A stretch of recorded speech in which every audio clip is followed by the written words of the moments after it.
ضرور دے گا۔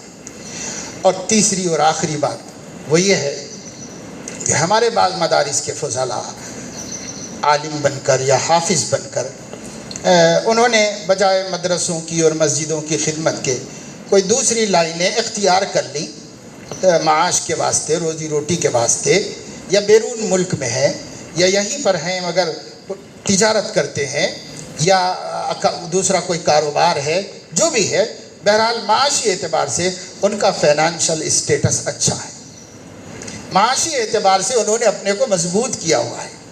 ایسے حافظوں عالموں سے دردمندانہ گزارش ہے کہ وہ اپنی آمدنی میں ان حفاظ کا حصہ ضرور لگائیے جو لوگ صرف دین کی خدمت کرنے کی وجہ سے جز معاش ہیں اور کمزور ہیں، ان کا حصہ اپنی آمدنی میں ضرور لگائیے۔ آپ 90% اپنے راحت کے لیے، آرام کے لیے، اپنے بال بچوں کے لیے خرچ کر لیجئے، ماں باپ کے لیے خرچ کر لیجئے، لیکن 10% کم سے کم آپ اپنے ان رفقاء کے لیے جو دین کی خدمت میں یکسوئی سے لگے ہوئے ہیں اور اس وجہ سے جز معاش ہیں، ان کے لیے کچھ اپنی آمدنی میں، انکم میں حصہ بنائیں۔ اس حصے سے اب میں ایک مثال دے کر، جس سے میرا دل بہت خوش ہوا، بات اپنی ختم کرتا ہوں۔ مجھے بھی واپس ہونا ہے اور آپ لوگوں کو بھی نمازوں کے لیے اپنی اپنی مسجدوں کو جانا ہوگا۔ ایک جگہ کچھ قدیم طلباء جمع ہوئے تو انہوں نے مجھے بھی بلایا تھا، تو میں چلا گیا تھا۔ تو یہی میں نے جو آپ لوگوں سے تاکید کی، ان لوگوں سے بھی کی۔ تو جو طالب علم مجھے لے کر گئے تھے وہ ایک بڑے عالم دین کے بیٹے ہمارے پاس پڑھا تھا، پھر ماشاءاللہ عالم بھی بن گئے وہ خود بھی۔ تو وہ پھر جب چھوڑنے کے لیے آئے اور ان کے اس پروگرام میں جب میں نے ان کے ساتھیوں دوستوں کی مجلس میں یہ بہت درد مندانہ گزارش کی تھی ان لوگوں سے، تو انہوں نے واپسی میں کہا آپ نے بہت فکر کا اظہار کیا، تو میں آپ کی خوشی کے لیے بتا رہا ہوں، کسی کو بتاتا تو نہیں ہوں۔ وہ یہ ہے کہ میں ریئل اسٹیٹ کا کاروبار کرتا ہوں۔ اللہ پاک نے مجھے اس میں بہت برکت دے دی ہے۔ میرے 1-2-3 ساتھی ہیں، ساتھیوں کے ساتھ کرتا ہوں، میں زیادہ ٹائم نہیں دیتا، ساتھی زیادہ وقت دیتے ہیں۔ خطابت کر رہا ہوں اور جو ہے اس تجارت میں لگا ہوا ہوں، اور اس تجارت میں اللہ نے مجھے بہت دیا ہے۔ میں نے اس تجارت کی مفاد کو، نفع کو 100 حصوں میں تقسیم کر دیا ہے۔ 10 حصہ آمدنی 10% اپنے نفع والد کی خدمت میں پیش کرتا ہوں، اور 10% آمدنی میرے گھر کے خرچے کے لیے کافی ہو جاتی ہے۔ 10% سے میں اپنا گھر کا خرچ چلا رہا ہوں، 10% والدین کی خدمت کے لیے ان کے پاس پیش کر رہا ہوں۔ وہ ضرورت مند نہیں ہے، میری سعادت ہے کہ میں ان کو 10% دے رہا ہوں، اور 80% دیہاتوں میں مکاتب چلانے پہ خرچ کر رہا ہوں۔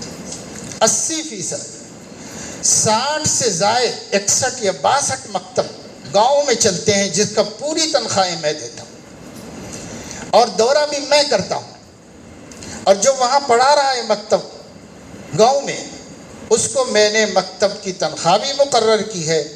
چونکہ وہ ناکافی ہے اس لیے اس کو گاؤں میں ایک چھوٹی سی دکان بھی بنا کے دے دی ہے۔ گاؤں کی ضرورت کی چھوٹی موٹی چیزیں جو ہوتی ہیں، بچے خریدتے ہیں کھاتے ہیں، ان کے لیے چھوٹی سی، اور یہ نفع اس کے لیے ہے۔ اور میرے پھرنے کا خرچہ یہ میری اسی 80% میں سے ہے، اور الحمدللہ یہ بات اللہ جانتا ہے اور میں جانتا ہوں، لیکن اس لیے آپ کو بتا دیا کہ آپ خوش ہوں گے، اس لیے بتا دیا کہ کوئی شاگرد ہمارا اس طرح اللہ کے بندوں کی خدمت کر رہا ہے۔ تو میرے عزیزوں، ایسے بھی ہیں اپنے ہی ساتھیوں میں اور اپنے ہی بچوں میں۔ کیا کس تمنا نہیں ہوگی، کیا کچھ نہیں کر سکتا ہے وہ اپنے پیسے کو بچا بچا کر کے۔ اگر وہ 10% ہی دین کے لیے بھی رکھ دیتا تو کیا گناہ کی بات تو نہیں تھی، لیکن یہ فکر امت کی، یہ ہے ایک عالم کے دل کی پکار، اور یہ ہے ایک عالم کے سینے کا درد جو سیدنا محمد الرسول اللہ صلی اللہ علیہ وسلم کے سینے میں امت کا غم تھا، اس کا کچھ حصہ ہمارے سینوں میں ہونا چاہیے۔ غفلت مت کیجیے۔ جو لوگ صرف دین کی خدمت کر رہے ہیں، اللہ پہ بھروسہ کر کے کرتے رہیے، مسلسل کرتے رہیے۔ جن لوگوں کو اللہ تعالیٰ نے کچھ دوسرے ذرائع سے زیادہ روزی کا سامان فرما دیا ہے تو وہ دو کام کریں۔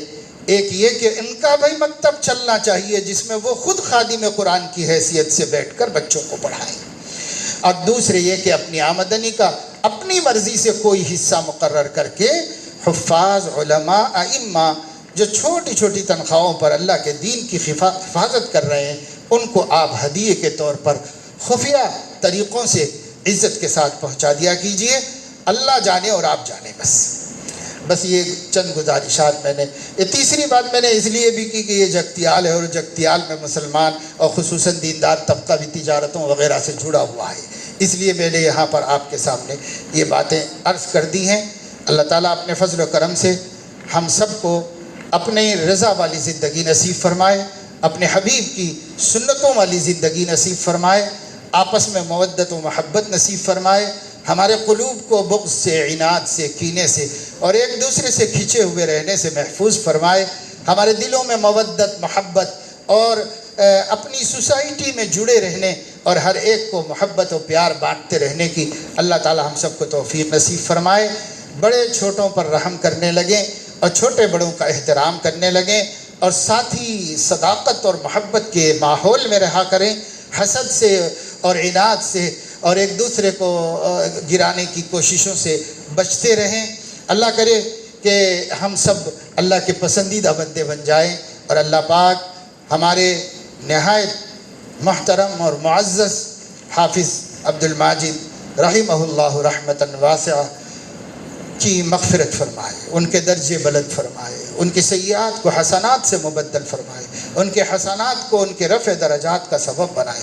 اللہ پاک ان کے عشق قرآن کو اپنے قرب کا وسیلہ بنا دے، سیدنا محمد الرسول اللہ صلی اللہ علیہ وسلم کی شفاعت کا سبب بنا دے، ان کے پسماندگان کو صبر اور ہمت نصیب فرمائے اور ان کے راہ پر چلنے کی توفیق نصیب فرمائے۔ تلامذہ کو بھی ان کی استقامت فی الدین اور دین کی خدمت میں اچھے برے حالات میں ہر حال میں ثابت قدم رہنے کی توفیق نصیب فرمائے، اس لیے کہ وہ بھی ابتدائی دور میں اس حال میں نہیں تھے جو انتہائی دور میں تھے۔ انہوں نے اپنے بچوں کو پرورش کرتے ہوئے صرف دین کی خدمت کو اپنے لیے پسند کیا، اس لیے ہم کو اسے اسوہ بنانا چاہیے۔ انہی دعاؤں کے ساتھ اور انہی تمناؤں کے ساتھ میں اپنی بات ختم کرتا ہوں۔ وآخر دعوانا ان الحمد للہ رب العالمین۔